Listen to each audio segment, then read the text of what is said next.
Now, the rest of the story. Bill goes up to the distinguished-looking gentleman. He says, "Look, I've got to get out of here." With an air of condescending sympathy, the man asks why. Agitated, Bill explains, "Because I'm not crazy." His own words, of course.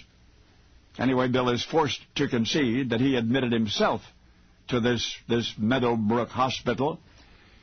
It was his own idea to be here in the first place. But what gave him such an idea, the gentleman calmly queries. Bill looks down despondently past his institutional smock to his institutional slippers, and he says quietly, "I tried to kill myself." And that is so. Everything was going wrong for Bill. His girlfriend had left him. His professional prospects had collapsed.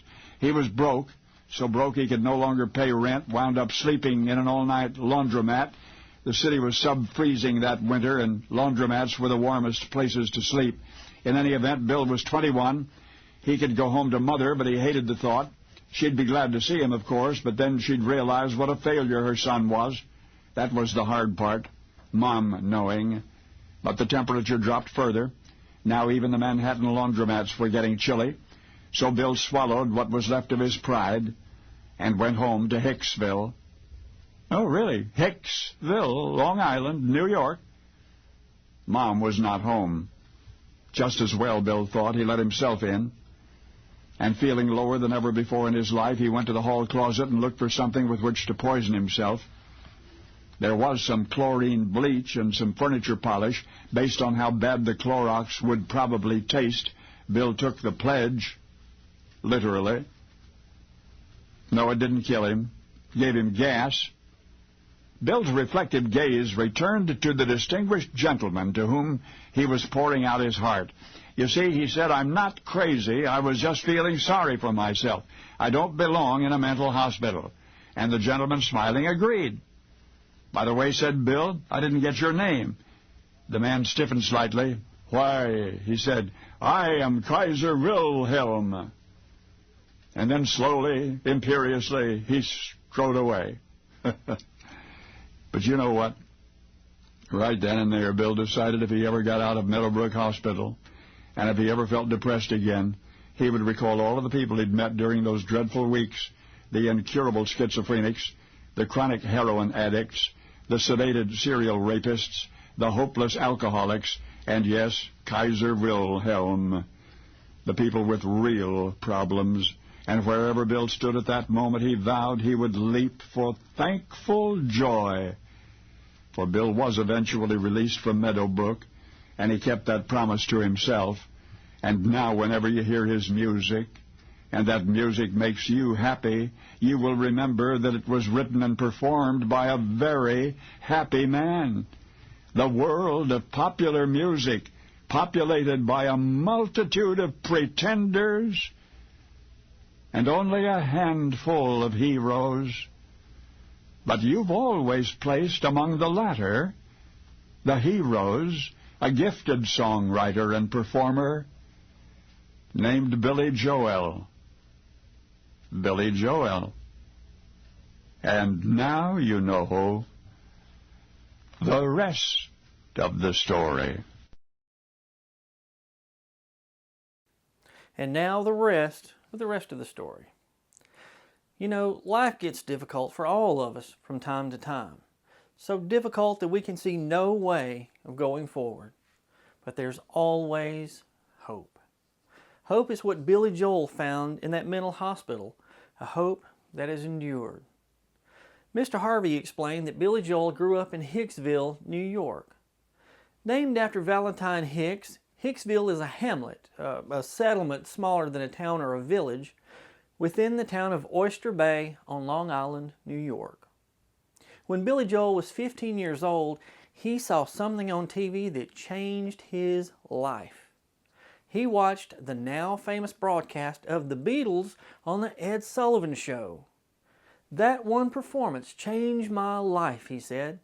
"Up to that moment, I'd never considered playing rock as a career. And when I saw four guys who didn't look like they'd come out of the Hollywood star mill, who played their own songs and instruments, I said, I know these guys. I can relate to these guys. I am these guys. This is what I'm going to do, play in a rock band. But that was easier said than done. In the following year, 16-year-old Billy joined a band who specialized in British invasion covers called the Echoes. They released several records through Kama Sutra Productions, but success eluded them. Billy played piano on the demo version of the Shangri-La's hit Leader of the Pack. He also played piano on the song Remember Walking in the Sand, another hit for the Shangri-La's, but Billy was unsure whether he played on the demo or on the recording that we're so familiar with. The Echoes changed their name to the Emeralds and then to the Lost Souls, but they were unsuccessful.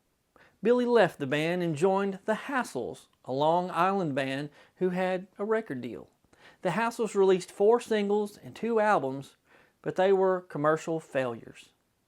In 1969, Billy and the drummer from the Hassles left the group and formed a heavy metal duo called Attila.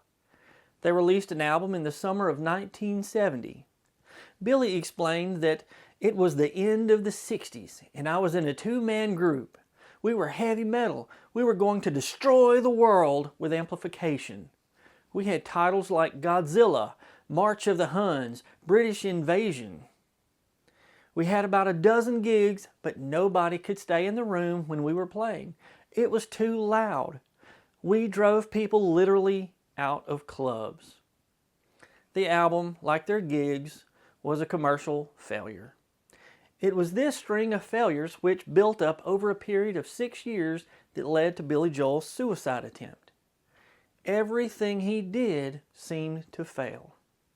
Following his suicide attempt, Billy Joel recorded his first solo album called Cold Spring Harbor, named after another hamlet on Long Island.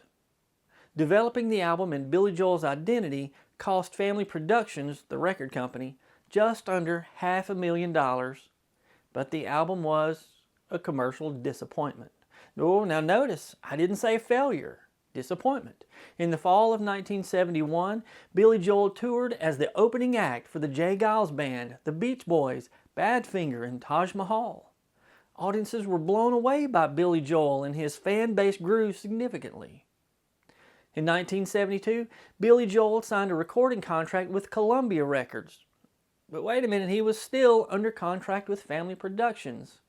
So for 6 months, he worked under the name Bill Martin at a piano bar called the Executive Room on Wilshire Boulevard in Los Angeles, California. It was during this 6-month stint that Billy Joel composed his signature song, Piano Man. In the following year, 1973, Billy Joel, no longer under contract with Family Productions, released the album also called Piano Man. Sales of the album were considered moderate.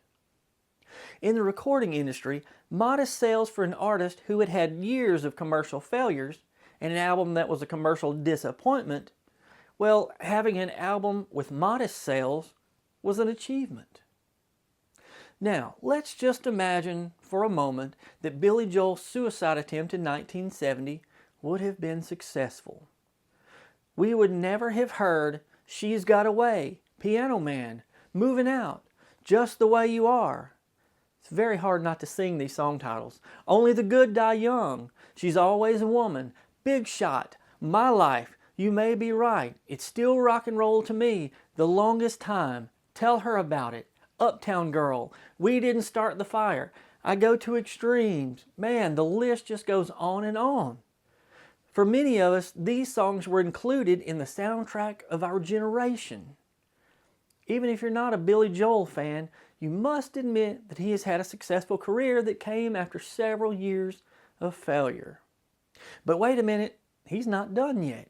On February 1st, 2024, he released his first single in 17 years called Turn the Lights Back On. Billy Joel is certainly not done yet.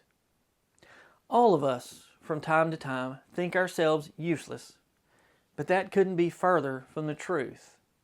If, in our daily routine, we make one person smile, just one, make one person feel good about themselves, just one, you have been successful.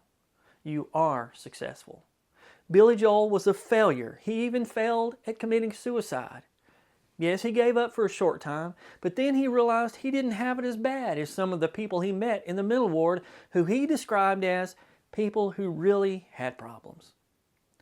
With newfound determination, he kept trying. There was still hope. There is always hope, no matter what. I'm Brad Dison. Thanks for watching, and now you know the rest of the story.